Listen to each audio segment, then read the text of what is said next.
बिस्मिल्लाहिर्रहमानिर्रहीम। अस्सलाम वालेकुम जी बच्चों, क्या हाल चाल है जी। अच्छा भाई बच्चों, ये हमारी जो इस्लामियात है उसका सेकंड चैप्टर हम पढ़ रहे हैं। और सेकंड चैप्टर के अंदर दो चीज़ें थी, ईमानियात और इबादात। ईमानियात हमने पढ़ लिया था और इबादात का जो पिछला चैप्टर था नमाज, वो हमने पढ़ा। और अब जो है हम रोज़ा, उसके मुतल्लिक हम पढ़ेंगे। अब ये जब कर लेंगे तो उसके बाद जो तीसरा चैप्टर है वो स्टार्ट हो जाएगा सीरतुन नबी का, फिर वो करेंगे इंशाल्लाह। तो चलें इसको हम स्टार्ट करते हैं। तो इसमें हम किस तरह से चलेंगे, एक तो हम ज़ाहिर रीडिंग करेंगे सारी, उसके बाद इसकी जो एक्सरसाइज है वो करेंगे, एमसीक्यूज़ शॉर्ट लॉन्ग वो सारा इंशाल्लाह तैयार करेंगे। तो चलें शुरू करते हैं। अरकान इस्लाम में रोज़े को बुनियादी अहमियत हासिल है। ज़ाहिर है कि जैसे नमाज है, रोज़ा है, हज है, ज़कात है, तो एक बुनियादी अहमियत है इसकी। ठीक है, ये जो बड़ी चीज़ें हैं उनमें से एक है। रोज़े के लिए कुरान और हदीस में लफ्ज़ सौम या सयाम इस्तेमाल हुआ है। बिल्कुल ठीक है, सौम का लफ्ज़ इस्तेमाल होता है, जिसके लुग़वी मानी, ये लुग़वी मानी का मतलब होता है लुग़त, और लुग़त मानी डिक्शनरी। तो डिक्शनरी के हिसाब से जो सौम है उसका मीनिंग क्या है, तो वो मीनिंग है रुक जाना। तो सौम या सयाम का मतलब क्या है, रुक जाना या बच जाना। ठीक है, ये मीनिंग हमें ज़ाहिर आना चाहिए, क्योंकि ये चीज़ पूछ लेते हैं पेपर में कि सौम या सयाम का मतलब क्या है, रुक जाना किसी चीज़ से या बच जाना। तो शरई इस्तिलाह, अब ये जो शरई इस्तिलाह है, अक्सर चीज़ें क्या करते हैं, पहले उसका लुग़वी मानी दिया जाता है कि जी डिक्शनरी के पॉइंट ऑफ व्यू से इस लफ्ज़ का क्या मतलब बनता है, और फिर शरई इस्तिलाह होती है। शरई यही है कि मज़हब जो है इस चीज़ को क्या कहता है, मज़हब में ये चीज़ जो है वो क्या एक्सप्लेन करती है चीज़। तो शरई इस्तिलाह में वो इबादत जिसमें एक मुसलमान तलुए फजर से ग़ुरूब आफ्ताब तक खाने पीने और अपनी जायज़ नफसानी ख्वाहिशात से रुक जाता है, उसे सौम या रोज़ा कहा जाता है। अब देखना, ये प्रॉपर उसकी डेफिनेशन आ गई है कि जी ज़ाहिर है रोज़ा क्या है कि हमने सुबह जो सूरज तलू होना है उससे पहले पहले खा पी लेना है, और जब सूरज निकल आना है तो फिर ज़ाहिर है ख़त्म हमने कर देनी है हर चीज़, नहीं कुछ खाना पीना। तो उससे रुक जाना है, और कब तक रुकना है, ग़ुरूब आफ्ताब तक, जब सूरज ग़रूब होता है मगरिब के टाइम तक। खाने पीने से रुकना है और अपनी नफसानी ख्वाहिशात से। नफसानी ख्वाहिशात देखें वही हैं जो एक जो बालिग इंसान हो जाते हैं और शादी वगैरह के बाद जो है वो अलाउ हो जाती हैं, चीज़ें जो जायज़ हो जाती हैं, उनसे भी देखें रोकने के लिए कहा गया है। आम रूटीन में जो शादीशुदा हजरात होते हैं, मियाँ बीवी, जो चीज़ें कर सकते हैं, जो उनको अलाउ है, ठीक है, लेकिन वो वैसे अलाउ है, लेकिन रोज़े के हालत में वो चीज़ भी मना कर दी जाती है। तो टोटली आपने पकीज़ा हालत में अल्लाह के सामने जो है अपने आप को प्रेजेंट करना होता है। तो इसे हम कहते हैं कि ये सौम है। रोज़ा 2 हिजरी में फ़र्ज़ हुआ। 2 हिजरी का मतलब क्या है कि जब हिजरत किए हुए 2 साल हो गए। इरशाद बारी ताला है, या अय्युहल्लज़ीना आमनू कुतिबा अलैकुमुस सयामु कमा कुतिबा अलल्लज़ीना मिन क़ब्लिकुम लअल्लकुम तत्तकून, कि ए ईमान वालो, तुम पर रोज़ा रखना फ़र्ज़ किया गया है जिस तरह तुमसे पहले लोगों पर फ़र्ज़ किया गया था, ताकि तुम नाफरमानी से बच सको। मतलब यहाँ से यही समझ आया कि रोज़ा ऐसी चीज़ है जो पिछली जो उम्मतें हैं उन पे फ़र्ज़ किया गया था। तो पिछली जो उम्मतें हैं, जो पिछले नबी आए थे, उनके अंदर भी रोज़े मौजूद थे, तो इसलिए हम लोग भी रोज़े रख रहे हैं, क्योंकि हमारे ऊपर भी रोज़ा फ़र्ज़ है। और उसका मीनिंग क्या है कि क्यों रखवाया जा रहा है रोज़ा, ताकि हम अल्लाह ताला की नाफरमानी से बच सकें और ज़ाहिर है कि आखिरत में कामयाब हो सकें, जन्नत में पहुँच सकें। मज़कूरा बाला आयत मुबारका में रोज़े के फ़र्ज़ होने के ज़िक्र के साथ साथ रोज़े के अव्वलीन मकसद तकवा और परहेज़गारी का भी जिक्र किया गया है। यही बात जो मैं ऊपर बता रहा था कि मकसद क्या है कि तकवा हासिल हो सके, परहेज़गारी हासिल हो। सफ़र और मर्ज़ के अलावा रोज़ा हर आकिल बालिग मुसलमान मर्द औरत पर फ़र्ज़ है। फ़र्ज़ तो है, लेकिन देखें किन 2 हालात में नहीं हो रहा कि आप ट्रैवलिंग कर रहे हैं, सफ़र कर रहे हैं, तो उसमें आपको अलाउ है कि आप ना रखें। या फिर मर्ज़ है, यानी कि जब आप बीमार हैं तो बीमार बंदे को भी अलाउ नहीं है, वो छोड़ सकता है। लेकिन हर आकिल यानी कि जो अक्लमंद है, जो पागलपन वो इस तरह की चीज़ों में नहीं है, बालिग है, बड़ा हो गया हुआ है, ठीक है ना, 16-17 साल में आ गया हुआ है, 15-16-17 में, तो ज़ाहिर है मर्द औरत सब पे ये फ़र्ज़ है। और रोज़े का मकसद चूँकि परहेज़गारी का हसूल है।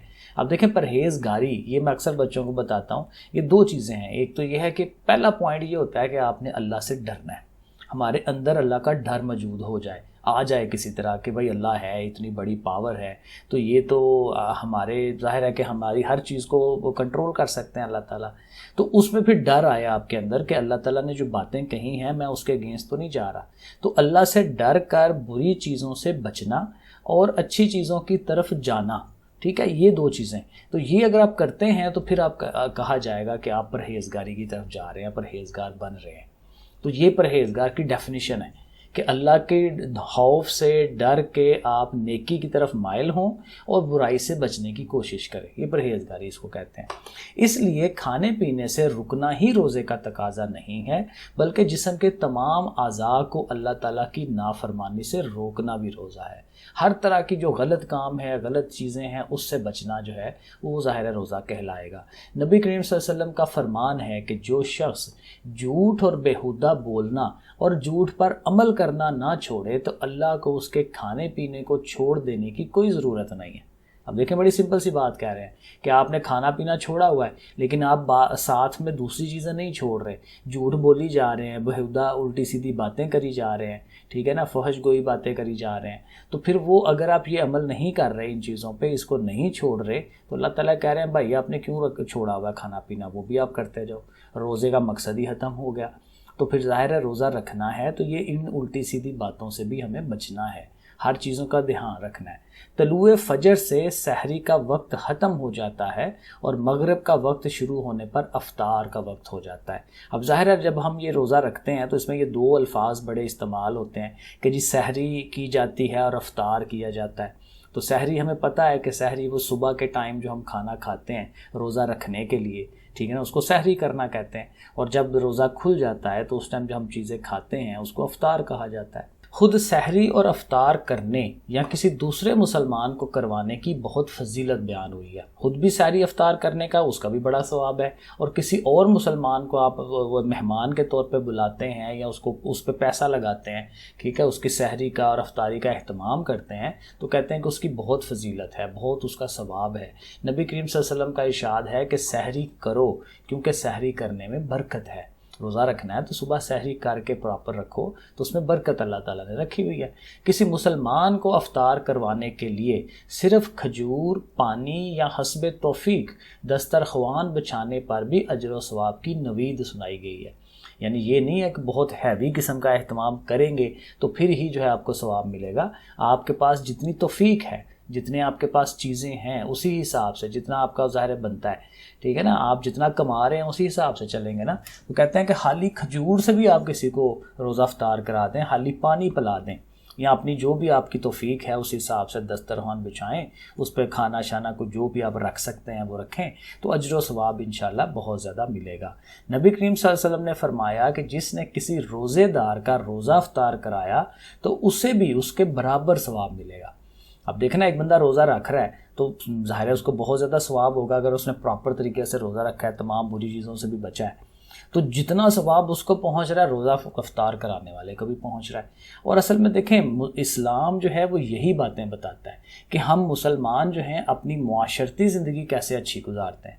अब देखना, किसी को जब आप रोज़ा अफ्तार करा रहे हैं तो किसी इंसान का भला कर रहे हैं, ठीक है, तो इंसान को फ़ायदा दे रहे हैं, अल्लाह को उसका क्या फ़ायदा है, कुछ भी नहीं। आप कराएं ना कराएं क्या फ़र्क पड़ता है, लेकिन दूसरे मुसलमान, दूसरे इंसान का आप ध्यान रख रहे हैं। तो अल्लाह ताला यही चाहता है। मज़हब भी अल्टीमेटली हर चीज़ को वहीं पे पहुंचाता है कि आप दूसरे लोगों, दूसरे मुसलमानों पर का कितना ध्यान रखते हैं, ठीक है ना, बग़ैर इसके कि रोज़ादार के सवाब में ज़रा भी कम किया जाए।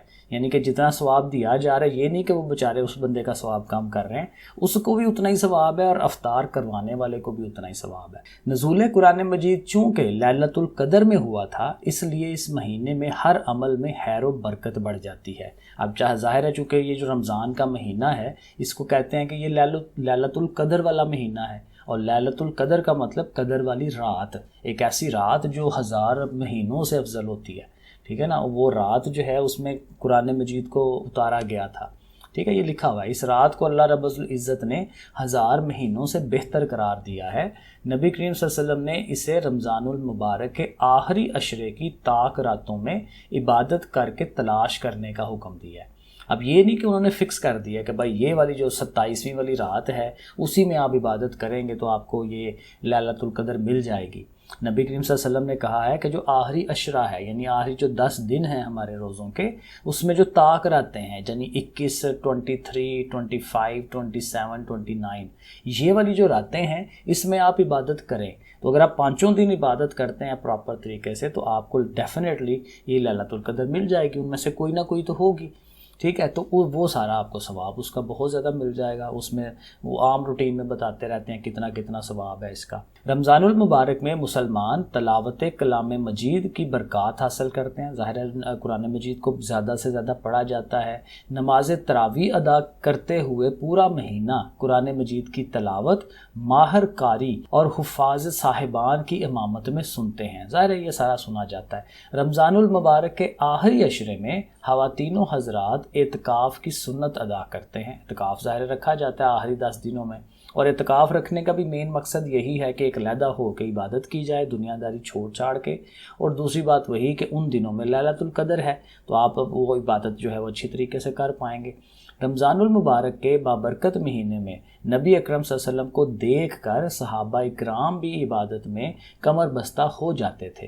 अहले बैते अतहार यानी कि नबी करीम सल्लल्लाहु अलैहि वसल्लम का जो ख़ानदान है, उनमें अज़वाज मुतखरात यानी नबी करीम सल्लल्लाहु अलैहि वसल्लम की जो बीवियाँ थीं, हमारी माएँ, नबी करीम सल्लल्लाहु अलैहि वसल्लम के साथ रोज़े रखती और एतकाफ़ भी किया करती थी।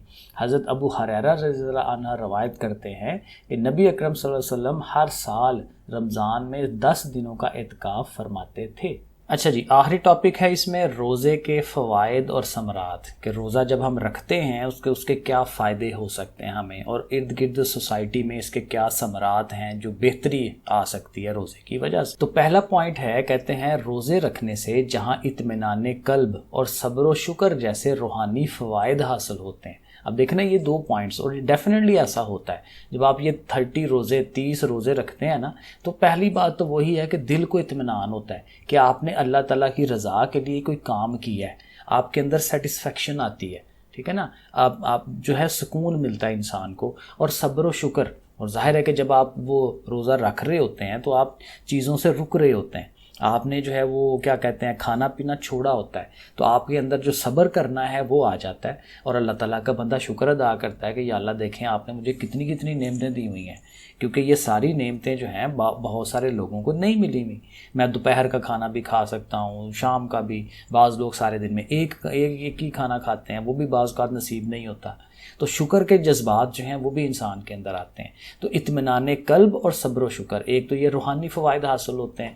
वहाँ कम खाने की वजह से मैदे को पूरा महीना आराम मिलता है। बिल्कुल ठीक है, क्योंकि आम रूटीन में हम कितना कुछ खाई जाते हैं बगैर किसी टाइम का ध्यान रखे हुए, तो जाहिर है कि मैदा जो है वो बेचारा बेसुकूनी की हालत में होता है। तो एक महीना उसको भी मिल जाता है कि जहाँ उसको जो है इत्मीनान है, सुकून है, उसको पता है अब रात को ही जाके जो है मेरे अंदर कुछ डलना है, तो उसको आराम मिल जाता है, रेस्ट मिल जाता है, और वो बड़े आराम से जो है वो ठीक हो जाता है। जो छोटी मोटी प्रॉब्लम्स हैं उसकी वो सही हो जाती हैं, जिसकी वजह से इंसान मुख्तलिफ़ किस्म की बीमारियों से महफूज हो जाता है। तो ये पहला पॉइंट। दूसरा, रोज़े की बरक़ात हासिल करने के लिए लोग ज़कात और सदक़ात अदा करते हैं। ज़ाहिर है ज़कात दी जाती है, क्योंकि पता है ना रोज़ों वाला महीना है, तो इसमें जो भी हम अच्छा काम करेंगे उसके बहुत ज़्यादा फ़ायदा होगा, बहुत ज़्यादा सवाब मिलेगा। एक एक नेकी की 10-10 नेकियां बन रही होती हैं, 70-70 नेकियां बन रही होती हैं। तो लोग फिर ज़्यादा अच्छे काम करने की कोशिश करते हैं। अपनी ज़कात ज़ाहिर निकालते हैं, पूरे साल का जितना वो इकट्ठा हुआ होता है ज़कात का वो अदा करते हैं, और सदका वगैरह जो वैसे भी एक्स्ट्रा पैसे निकालने हों वो निकालते हैं। तो इससे फिर क्या होता है कि गुरबा, मसाकीन और दीगर ज़रूरतमंदों की ज़रूरियात फिर पूरी हो जाती हैं, कि मुआशरे के अंदर जो गरीब लोग हैं उनकी ज़रूरियात पूरी हो जाती हैं, उसको भी फ़ायदा हो गया। तीसरा पॉइंट, मुकर्ररा वक्त पर सहरी और अफ्तार इंसान को नज़्म व ज़ब्त की पाबंदी का दर्स देती है। अब देखेंगे ये नज़्म व ज़ब्त जो डिसिप्लिन है वो हमारी सोसाइटी में आप देखें तो बहुत कम है, लेकिन ये जो टाइम के ऊपर, अब देखें ना नमाज भी जैसे टाइम के ऊपर पढ़ी जाती है, तो सहरी करना टाइम के ऊपर, अफ्तार वो अजान होने से 1 मिनट पहले भी आप नहीं कर सकते, रोज़ा टूट जाता है। तो ये जो है ये डिसिप्लिन सिखाती हैं ये चीज़ें। तो अगर इंसान अच्छा हो तो ये इन चीज़ों को सीख के उसके अंदर ओवरऑल डिसिप्लिन आ जाता है, और एक नेशन, एक कौम जो है ये बेहतर बन सकती है। नंबर 4 है, रोज़े से मुसलमानों में तकवा और परहेजगारी, जिस्मानी और रूहानी तहारत और इसार और हमदर्दी जैसी सिफात पैदा होती हैं। रोज़े की हालत में दूसरों की भूख प्यास का अंदाज़ा होता है। ये जैसे हम पीछे बात कर रहे थे, क्योंकि जब इंसान खुद जो है भूख प्यास बर्दाश्त करता है ना, तो फिर उसको फील होता है कि जिस बंदे को ये चीज़ें नहीं मिल रही तो वो किस हालत में से गुजरता है, तो फिर उसके लिए हमारे अंदर हमदर्दी के जज्बात पैदा होते हैं। और आखिरी पॉइंट है, रोज़े की वजह से नेकी और तकवा की फ़ज़ा पैदा हो जाती है। एक ओवरऑल सोसाइटी के अंदर एक एनवायरनमेंट क्रिएट हुआ होता है कि जिसमें हर बंदा जो है वो नेकी की तरफ जा रहा होता है, जिसकी वजह से मुसलमानों में इबादत का शौक़ बढ़ जाता है और रूहानी तस्कीन हासिल होती है। तो ये सारे इसके फ़ायदे हैं। और एंड पे कहते हैं हमें चाहिए कि हम रमज़ानुल मुबारक में कसरत से सदक़ात और खैरात का अहतमाम करें ताकि मुआशरे के नादार और गरीब अफराद की मदद हो सके, वो भी ईद उल फितर की खुशियों में शरीक हो सके। अब ज़ाहिर है जब ईद उल फितर आनी है तो ज़ाहिर है उसमें जब लोगों को हमने कुछ पैसे दिए होंगे, सदक़ात और खैरात वगैरह दी होगी, ज़कात के पैसे दिए होंगे, फितराना दिया होगा, तो उनके पास भी जेब में पैसे होंगे और ये जो ईद उल फितर का त्यौहार है वो भी अच्छे तरीके से मना सकेंगे। रमज़ानुल मुबारक में कसरत से इबादत करनी चाहिए ताकि हम अल्लाह ताला को राज़ी करके अपनी बख्शिश करवा सकें। यही हमारा अल्टीमेट गोल होना चाहिए और दुनिया और आखिरत में कामयाबी हासिल कर सकें। हमें रमज़ानुल मुबारक के मामूलात को साल भर जारी रखना चाहिए कि जैसे रमज़ान के अंदर हम बड़े अच्छे तरीके से नेकियों की तरफ जाते हैं, तो बाकी महीनों में भी ट्राई करें कि हम वहाँ पे भी नेकियां जो हैं वो हासिल करने की कोशिश करें। अब आ जाए एक्सरसाइज पे, और एक्सरसाइज में सबसे पहले तो MCQs होते हैं। पहला MCQ है, कुरान मजीद के मुताबिक रोज़े का सबसे अहम मकसद क्या है? तो ज़ाहिर है तकवे का हसूल है, तकवा का हसूल, कि आपने तकवा हासिल करना है। और तकवा यही है कि आपने अल्लाह के नज़दीक पहुंचना है, बुरे कामों से बचना है, अच्छे कामों की तरफ जाना है। तो ये सारी चीज़ों में रोज़ा हमारी हेल्प करता है। रोज़े का ये मेन मकसद ये है। बाकी ये चीज़ें भी होती हैं, दूसरों से हमदर्दी, सदक़ात व खैरात, गुरबा की इमदाद वगैरह, ये चीज़ें भी होती हैं, लेकिन ये सानवी हैं। पहला पॉइंट ये है कि तकवा जो है इंसान हासिल करना चाहेगा, वो रोज़ा अल्लाह ताला की बारगाह में मकबूल नहीं, अल्लाह ताला को ज़ाहिर है वो पसंद नहीं कि कौन से वाला जिसमें झूठ और फहश गोई शामिल हो। ज़ाहिर है कि ये चीज़ें जब आप छोड़ेंगे नहीं तो वो फिर ज़ाहिर फ़ायदा कोई नहीं है। रमज़ानुल मुबारक में भूखा प्यासा रहने से इंसान के अंदर कौन से जज्बात पैदा होते हैं? तो ज़ाहिर है हमदर्दी के, क्योंकि दूसरे लोग भी अगर उसी हालत में रह रहे हैं तो हमें फिर उनसे हमदर्दी आएगी, हमें भी खुद पता चलेगा कि वो किस हालत में से गुज़रते हैं। मुकर्ररा वक़्त पर सहर व अफ्तार करने से इंसान में कौन सी सिफ्त पैदा होती है? तो वही डिसिप्लिन वाली नज़्म व ज़ब्त की। आखिरी पॉइंट, रमज़ानुल मुबारक में भूखा प्यासा रहने से इंसान को दूसरों के बारे में क्या एहसास होता है? ज़ाहिर है वही भूख प्यास वाला, कि वो एहसास जो है वो उसको समझ आ जाती है। अब आ जाए शॉर्ट क्वेश्चन में। तो पहला शॉर्ट क्या है जी? सौम का मानी और मफहूम तहरीर करें। ये पहला सवाल है और ये मैंने ऊपर निशान लगाए हुए हैं, ये जो मैंने रेड कलर में।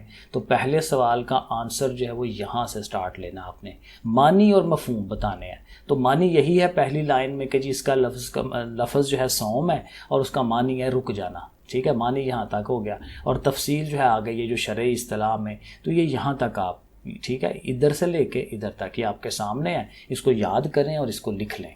ठीक हो गया। दूसरा क्वेश्चन देखते हैं, ये आ गया, रोज़े के इंसानी सेहत पर क्या असरात मुरतब होते हैं? इंसान की सेहत जो है कितनी बेहतर हो सकती है? तो ये ज़ाहिर है ये जो फ़वाइद व सबरात है ना, इसी के अंदर आंसर है सारे। तो ये दूसरे का पहला पॉइंट जो है ये वाला, यही आंसर है हमारा। ये मैंने देखें लिखा भी है 2 इसके साथ, कि रोज़ा रखने से जहाँ इत्मीनान क़ल्ब सब्र व शुक्र मिलता है, वहाँ कम खाने से मैदे को आराम मिलता है और ज़ाहिर है कि वो मुख्तलिफ बीमारियों से बचता है। तो ये जो पहला पॉइंट है ना, ये हमारे क्वेश्चन नंबर 2 का आंसर है। क्वेश्चन नंबर 3 देखें, रोज़ा इंसान को पाबंदी वक्त और नज़्म ज़ब्त का किस तरह से दर्स देता है? ये भी ज़ाहिर है इसी के अंदर है। और ये छोटी सी एक लाइन ये वाली, कि मुकर्ररा वक्त पर सहरी और अफ्तार इंसान को नज़्म ज़ब्त की पाबंदी का दर्स देती है। छोटी सी लाइन है, यही इसका आंसर बनता है। नंबर 4, रमज़ानुल मुबारक में की जाने वाली माली इबादत कौन सी है? एक तो ये है ना कि आप रोज़ा रख रहे हैं, अपने अपने जिस्म को मुशक्क़त में डाल रहे हैं, लेकिन दूसरी माली इबादत भी होती है जिसमें आप रुपया पैसा लगा रहे हैं। तो रुपया और पैसा जो लगाना है वो क्या चीज़ है, आप क्या करते हैं उसके अंदर। तो ये क्वेश्चन नंबर 4 का आंसर ये वाला है, ये जो सेकंड पॉइंट है कि रोज़े की बरकत हासिल करने के लिए लोग ज़कात और सदक़ात, ये असल बात कि ज़कात और सदक़ात अदा करते हैं और ये सारी, ठीक है। तो ये पूरी लाइन इसकी जो है, ये 1.5 लाइन जो बन रही है, ये इसका आंसर है। और क्वेश्चन नंबर जो 5 है कि रोज़े के कोई से 2 मुआशरती फ़ायदे, कि सोसाइटी को इसका क्या फ़ायदा होता है। तो मुआशरे को क्या फ़ायदा होता है, एक तो ये जो चौथे वाला पॉइंट है ना, ये भी वही है, क्योंकि इसमें भी जब आप सदक़ात ज़कात देते हैं तो लोगों को फ़ायदा पहुंच रहा है ना, तो सोसाइटी को फ़ायदा पहुंच रहा है। तो पहले आपने ये लाइन लिखनी है, ये जो 4 वाला क्वेश्चन है, क्योंकि यही 5 वाला भी है, लेकिन आधा है ये 5 वाला, आधा ये आप करें, ठीक है, 4 वाले को, और फिर आधा ये जो मैंने आगे निशान लगाया है कि रोज़े की हालत में दूसरों की भूख प्यास का अंदाज़ा होता है और हमदर्दी के जज्बात होते हैं। तो ये दोनों आप करेंगे तो फिर आपका क्वेश्चन नंबर 5 जो है वो रेडी हो जाएगा। तो ये शार्ट हो गए। अब आ जाए लॉन्ग के ऊपर। कुरान और सुन्नत की रोशनी में रोज़े की अहमियत और फजीलत। रोज़े की हमने अहमियत बतानी है कुरान और सुन्नत के लिहाज से, तो ये आपको करना चाहिए इधर से। नबी करीम सल्लल्लाहु अलैहि वसल्लम का फरमान है कि जो शख्स, क्योंकि इसमें आपने कुरान के लिहाज से और अहादीस के हिसाब से बताना है, तो यहाँ से आप शुरू करके और आगे चलते जाएं, ये सारा करें और यहाँ तक आ जाएं इस जगह पे कि जी अमामत में सुनते हैं, यहाँ तक करेंगे तो ये आपका परफेक्ट जो है ये पहला लॉन्ग क्वेश्चन हो जाएगा। जो दूसरा लॉन्ग है वो कह रहा है जी रोज़े के फ़वाइद और समरात बयान करें। तो ये बड़ा सीधा सीधा सा आंसर है कि वो आपने ये करना है। ये जितने भी पॉइंट है ना, 5 पॉइंट हैं, ये 5 के 5 पॉइंट रट्टा मारें, याद करें, लिख लें इन्हें, तो ये आपका दूसरा लॉन्ग क्वेश्चन बन जाएगा। ठीक हो गया जी। तो ये ध्यान से कर लें और याद करें, लिख के देखें, अपने नोट्स बनाएं। ओके फिर बच्चों, अल्लाह हाफिज़।